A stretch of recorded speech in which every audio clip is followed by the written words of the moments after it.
space, the final frontier. These are the adventures of a fat bearded nerd on YouTube. His mission? To read science fiction novels based on a beloved TV series he's never seen. To discover new forms of fiction that actually aren't that new at all. And to boldly go where many men have gone before.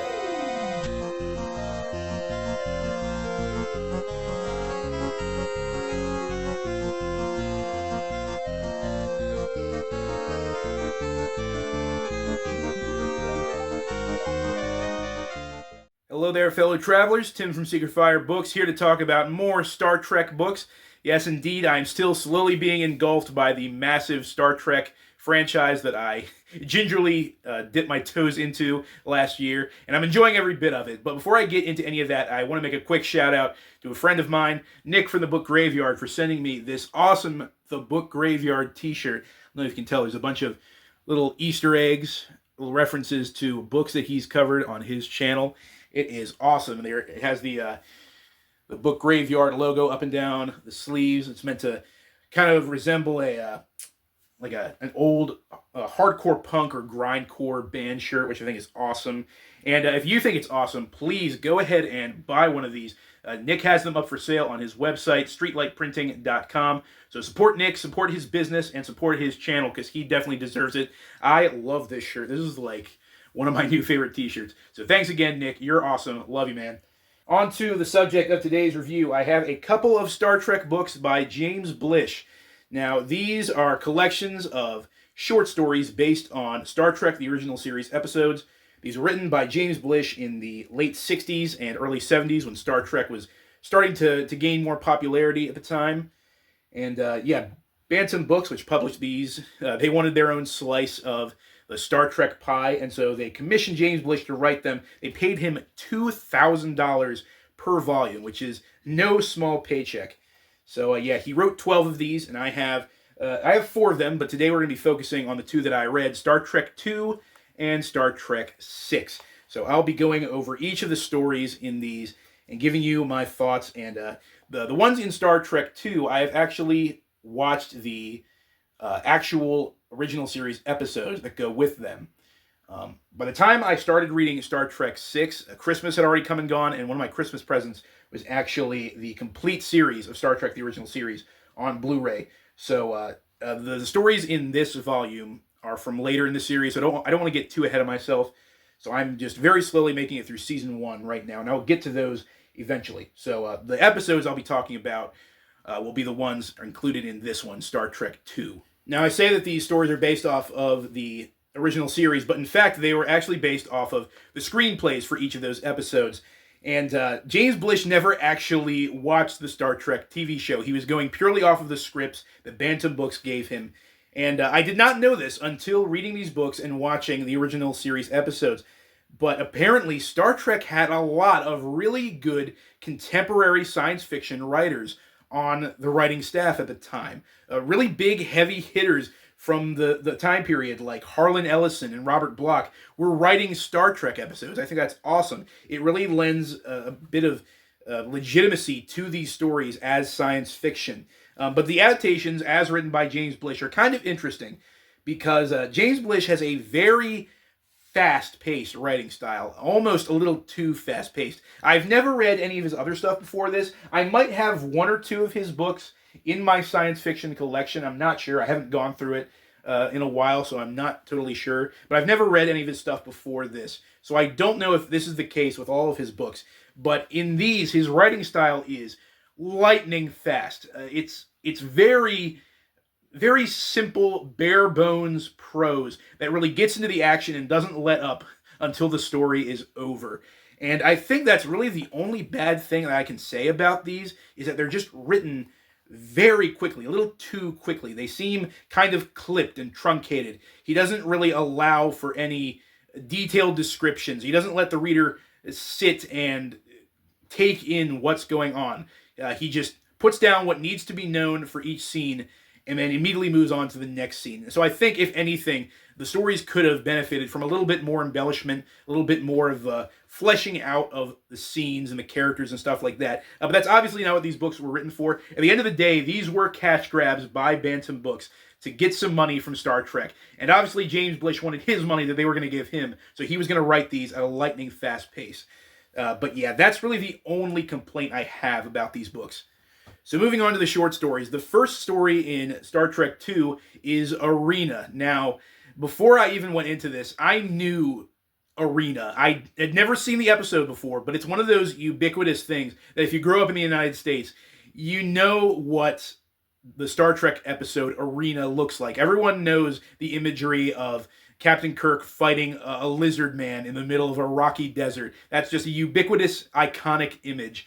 And I was ready for some really cheesy action. But then Jake from Pulp Mortem, who's probably the biggest Star Trek fan I know, pointed out that this episode is actually kind of dark, and the content is taken very, very seriously. And I can see that now that I have read the story and watched the original series episode. It starts with the crew of the Enterprise chasing after a ship manned by these aliens called the Gorns. The Gorns have recently attacked a Starfleet outpost on another planet. They've wiped out the outpost. They've killed all the Starfleet personnel there. And so Kirk and his crew are chasing after them to intercept them. And while they're doing so, they get frozen in space in the middle of this chase by these mysterious godlike aliens called the Metrons. And they contact Kirk and tell him, look, you and the Gorns are interfering in our territory. We don't want you starting a fight here, so here's what's going to happen. We're going to create a planet, because apparently we can do that. We're going to create a planet out of stardust, and then we're going to teleport Captain Kirk and the captain of the Gorns down to this planet, and they're going to duke it out in a duel to the death. Whoever survives, their crew gets to go home. The loser, your crew gets wiped out, your ship gets destroyed, there'll be nothing left. And so that's how you're gonna settle this. And so, as they said, Kirk and the captain of the Gorns they get teleported down to this planet, and they have nothing but their own strength and their fisticuffs and their any kind of resources they can find on this planet. They don't have any contact with their ships. Their weapons are gone. They just have to fight it out man to man or man to alien on this manufactured planet. And I thought it was a very interesting story. Now, the story in this book is, like I said, it's James Blish's writing style, so it's very fast-paced, very bare bones, but it was entertaining enough. But then I watched the original series episode, and I thought it was awesome because it introduced some elements that were not in the short story. It actually starts off with the Gorn attack. Kirk and his crew beam down to the surface of this planet while the Gorns are attacking the outpost, and they fight back a little bit before the Gorns get in their ship and take off, and they have to go follow them. So I thought it was a kind of cool way to see that incident getting started off. And there's also a lot of cutting back to the crew of the Enterprise, who are trying to figure out how they can contact and help Captain Kirk while he's alone on this planet with a Gorn. Whereas the short story in this book, everything is just purely from Kirk's point of view. Now, the next short story was A Taste of Armageddon, and so far, this has not only been my favorite Star Trek short story, it was also my favorite episode. So, in this story, Kirk and his crew are investigating this planet that apparently is in the middle of a huge war with a neighboring planet of theirs. But when they beam down to the planet's surface and they begin talking with the people there, it seems like nothing's really happening. It seems like they're living this pretty idyllic life. And they soon find out that this culture on this planet has developed a form of warfare that's completely computerized. What they do is that when they decide to go to war with their neighboring planet, they will enter these scenarios into this massive computer database. And the computer will crunch the numbers and essentially give them the results of this war. And in order to make this conflict painless and more economic, essentially, all they have to do is just go by what it says on the results that the computer has given them. And any of the casualties that have been registered have to report to these disintegration chambers. So any of the people on this planet who have been deemed a casualty by the computer have to turn themselves into the police and taken to a disintegrator, where they will be vaporized, and thus it keeps this peaceful yet still very deadly war.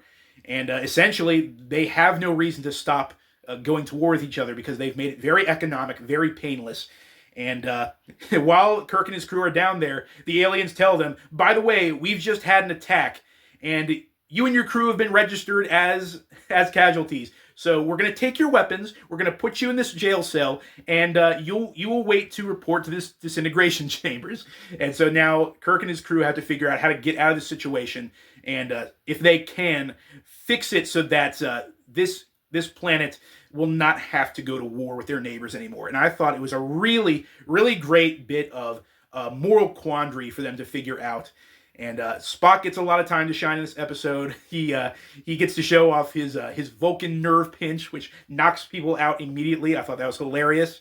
And yeah, it's just a really, really fun story with a really poignant kind of moral that, it gets you thinking, if we could make war painless, would we have a reason to stop waging war? It's a little cynical, maybe, but I thought it was very, very interesting.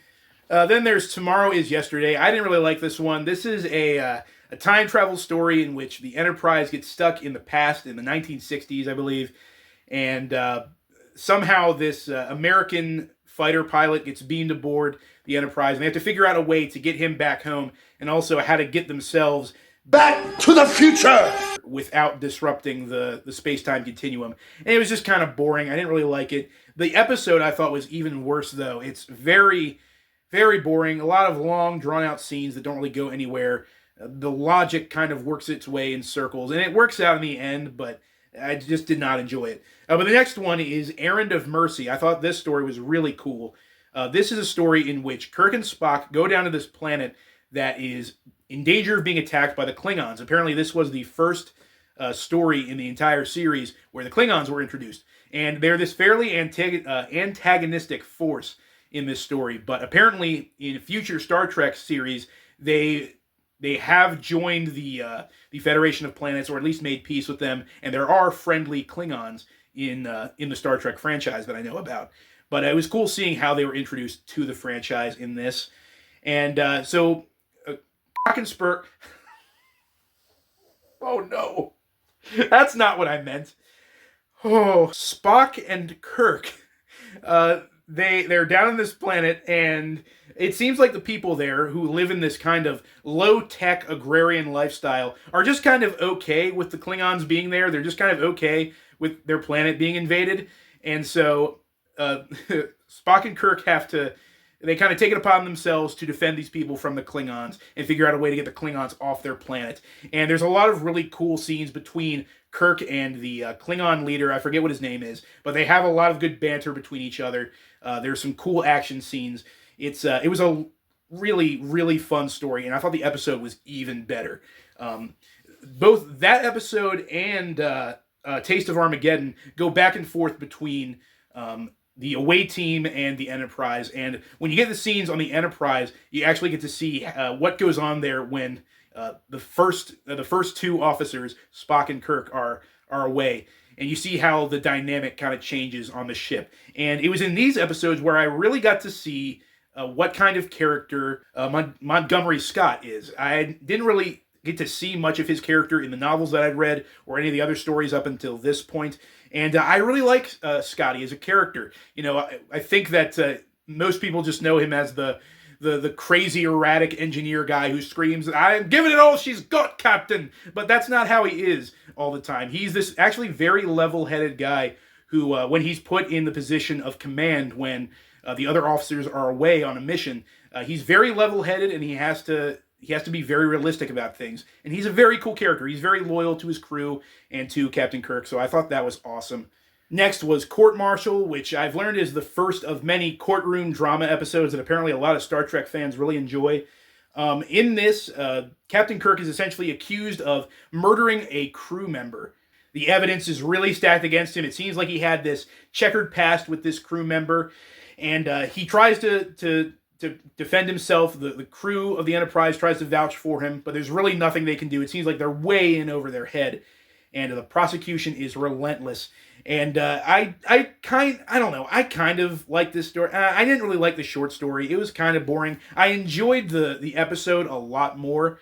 It gives a little bit more context to the relationship between Kirk and this crew member who is supposedly murdered. It also gives some more context to the relationship between Kirk and the prosecution. Apparently, the prosecutor was a former girlfriend of Kirk's, which I think is funny. And the episode also ends in a fist fight in the engine room of the Enterprise. And oh my goodness, they did not expect to one day transfer this series to Blu-ray, because the picture is crystal clear and that stunt performer looks nothing like William Shatner. It's kind of hilarious. But the next episode after that was Operation Annihilate. And I really, really enjoyed this story. And I didn't like the actual series episode. In this one, the crew of the Enterprise is investigating this series of genocides. Apparently, there's a string of planets who have just been bereft of life forms. All the living things on these planets have just been destroyed. And so they go to the planet that seems to be next in line, and they discover that there is this hive mind of parasitic aliens, these blobby parasitic aliens that have been attacking people. And when they attack people, they inject essentially their nervous system into the host's body and control them like puppets, but it causes immense pain for the host and eventually kills them. So after they've worn out all their hosts and completely destroyed whatever life is on these planets, they move on to the next one and they start the process all over again. And while they're there, Spock gets infected by one of these things. So not only do they have to figure out how to save the galaxy from these parasites, they also have to save Spock, because of course they want to save Spock. He's one of the main characters. You got to save Spock. But the thing is, this story actually has a much different setup and ending in the TV series. First of all, in the TV series episode, Captain Kirk is given a lot more of a drive to save this planet from annihilation because his brother's family lives on this planet. That's not something that's in the short story. In the TV series, he finds his brother and his wife dead on this planet, and the only survivor from the family is Kirk's nephew. And they just kind of, Bones takes him to the sickbay, and he's in their care. And it's sort of this ticking clock as to whether they can solve this problem and get rid of these parasites before the people on this planet die. And so Kirk is given a little bit more of a motivation. But the ending of the episode really didn't work for me. Whereas I really loved the ending of the short story. I thought it made a lot more sense. It was a lot more action heavy. And you know I love action. But yeah, the TV series episode just didn't really do it for me. And to top it all off, the parasites, as they're described in the story, are really gnarly. They're these blob things that latch onto people and inject their nervous system into their spinal cord. It sounds so gross and body horror, but when you see them in the episode, they look like burnt ravioli. And burnt ravioli is not scary. The next story is The City on the Edge of Forever. Now, before I read this story, I had heard about City on the Edge of Forever. I knew that it was a very important episode to Star Trek fans, and after reading this, I could see why. And then I watched the episode and was kind of blown away. This is another one of my favorites, I think.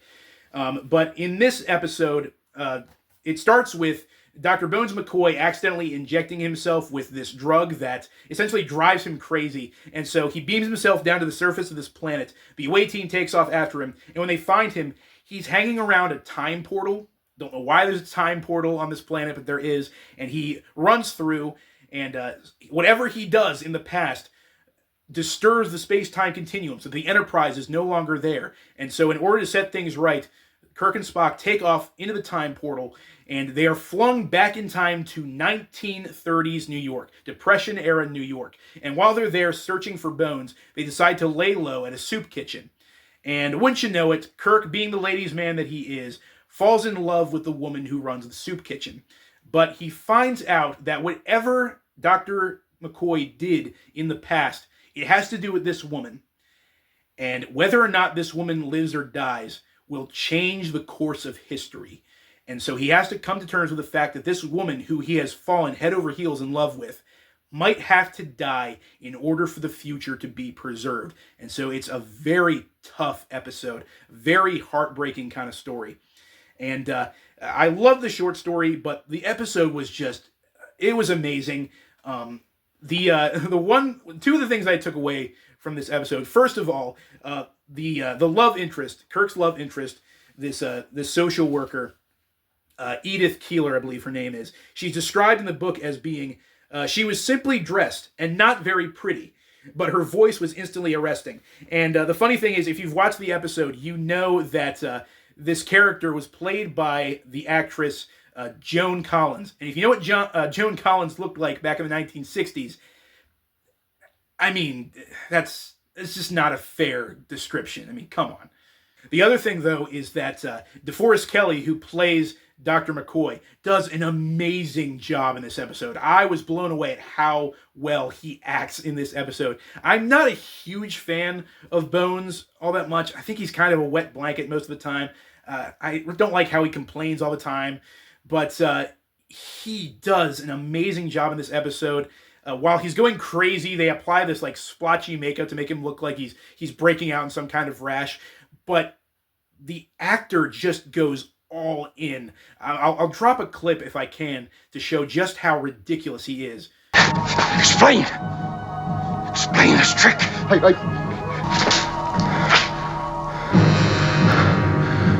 Good cranial development.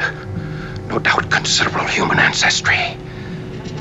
Is that how you're able to fake all of this? Very good. Modern museum perfection. Right down to the cement beams.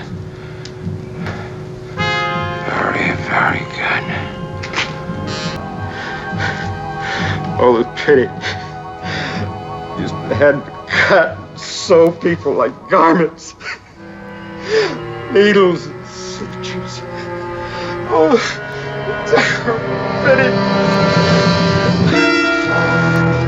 Yeah, his performance just blew me away. Does an awesome job in this episode, and like I said, it's a very heart-wrenching kind of story, and the way it ends was really interesting. In the short story, it ends on this weird note where, I guess I'm spoiling this, it ends on this weird note where Spock essentially has to comfort Captain Kirk for allowing his girlfriend Edith to die in order to set the future right. And I don't know why it's Spock who's the one who has to give him this speech and tell him, oh, you did the right thing, you loved her as much as any man could, yada yada. That's not Spock's character. He's emotionless. He's a Vulcan. It should be Bones, if anyone else, giving him that speech. But the ending of the episode is a lot simpler and a lot more poignant. After everything's happened, after Edith has been killed and the future's been set right, Kirk and Spock come back with McCoy. They come back to the planet. The away team is waiting for them, and they ask him, Captain, what happened? What's going on? And all that James Kirk says is, let's get the hell out of here. And then they beam back aboard the Enterprise, and that's the end of the episode. And I thought that was a perfect ending. And then the last short story in Star Trek II was Space Seed. Now, I kind of enjoyed this one. I don't know. I think I enjoyed the short story much more. In it, the Enterprise finds this derelict spaceship that's just floating in a bunch of wreckage, and they go aboard and find these genetically engineered supermen that have been frozen in stasis, and apparently they date back to the eugenics wars. Apparently, sometime in the 21st century, we had a eugenics war in which scientists were trying to create the ultimate life form, and these people stirred up a bunch of trouble, and a bunch of them escaped into outer space. And their leader is a guy by the name of Khan. Now, obviously, I didn't know this, but Khan is a reoccurring character. I knew the famous scene from The Wrath of Khan.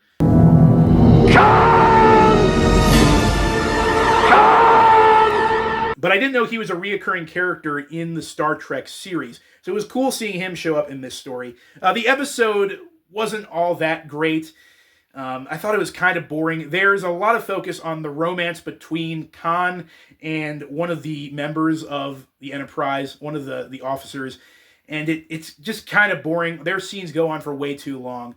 But the short story, at the very least, had some cool science fiction concepts that I was really into. Okay, my voice is starting to give out, and to be fair, I have not seen the episodes that the stories in Star Trek VI were based on, so I'll try to get through these a little more expediently, while also giving you my honest thoughts on the episodes. First up, we have The Savage Curtain. Now, this was a weird one.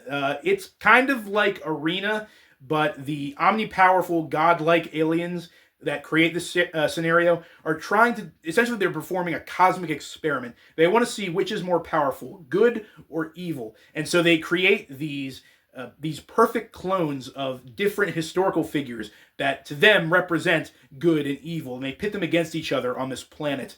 And so you have Kirk and Spock involved in this battle royale that also includes Abraham Lincoln and Genghis Khan and other historical figures. And I thought that was interesting, but it was really kind of confusing. And I saw what they were trying to go for, but it just wasn't all that much fun. The next is The Lights of Zatar. What was this one? I don't really remember this story all that well. This was the one where they find a... it's like a spatial anomaly, like a storm or something, but it has a consciousness, and like it possesses one of the crew members, one of the officers on the Enterprise, and so they have to figure out a way to get the consciousness out of her. I don't really remember. I was really not interested in this one. I thought it was really boring. But the next one was a lot of fun. I like the story a lot. This was The Apple. In this story, the away team goes down to this planet where there's this race of people who were essentially enslaved by an artificial intelligence. At some point in their distant past, their precursors created this artificial intelligence to take care of all of their needs. And at this point, it has essentially become this tyrannical god that rules these people. And so they become these mindless drones that just do whatever the AI tells them to do. And despite the fact that they have this mindless, emotionless existence, they work in a very efficient manner. Their lives are very simple, and they don't want or need for anything.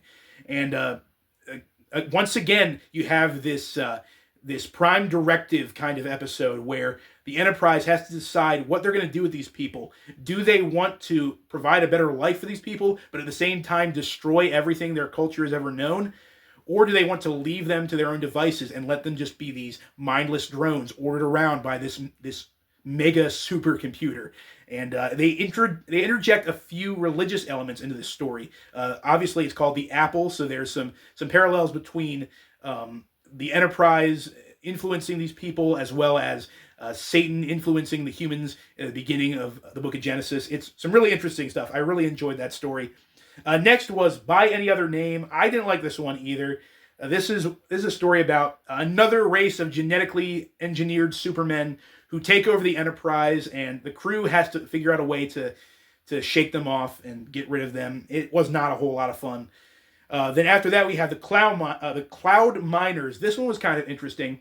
They go down to this planet that has essentially two castes. There's a ruling class and a serving class. The ruling class lives this complete idealistic, this idealized, leisurely life where they never have to lift a finger to do anything. All of the work on this planet is done by the serving class. And so, once again, it's another Prime Directive episode where the crew of the Enterprise has to decide how they're going to go about doing this. Do they interfere and make it so that the servant class isn't subjugated by the ruling class, or do they just leave things alone? Because it seems like everything is operating as it should. These people have a system that works. It just works off the back of these horribly mistreated miners in this serving class. And then the last story was The Mark of Gideon. This was a really, really interesting one. And the thing about it is I can't really talk about it without going into spoilers. And I want to leave most of these spoiler free. I know I spoiled The City of the Edge forever, but I really enjoyed this episode, this short story. I'm looking forward to watching the original episode. I really want to see what it's like.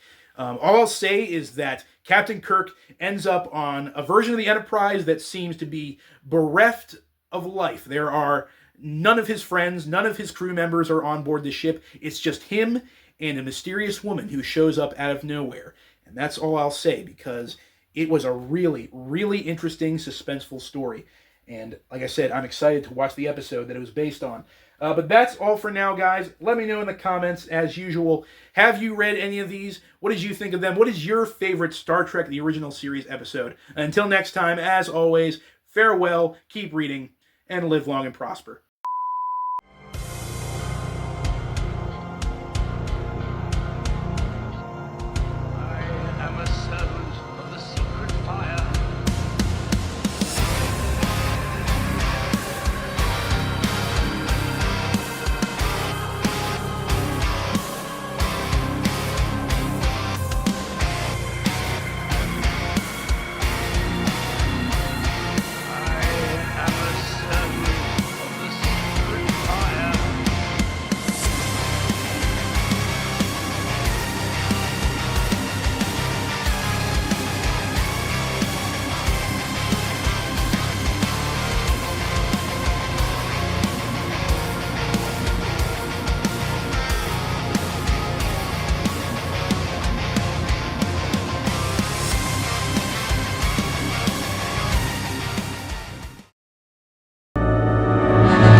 What the hell are you doing?